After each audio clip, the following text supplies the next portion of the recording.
ka. Maawa ka sa bayan, maawa ka sa amin. Kami sa taga Mindanao, bugbog, sarado kami. Puro na promises ang binigay sa amin. Ito iba na ngayon. Iba na talaga ito ngayon. Ito nga, sana marinig mo kami, maunawaan mo kami, Mr. President. Maawa ka sa amin. Kung maaari lang, resign. Kung hindi mo kaya. Pero kung kaya mo, kontrolin ang situation.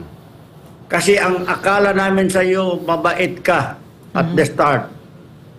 Kung kaya mong kontrolin yung asawa mo, yung pinsan mo na congressman, okay, go ahead. Pero kung hindi mo kaya, maawa ka sa amin, please resign. Claro.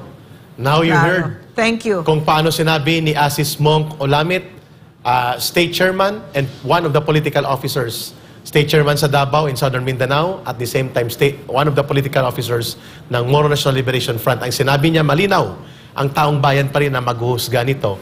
At siya ay nagsasabi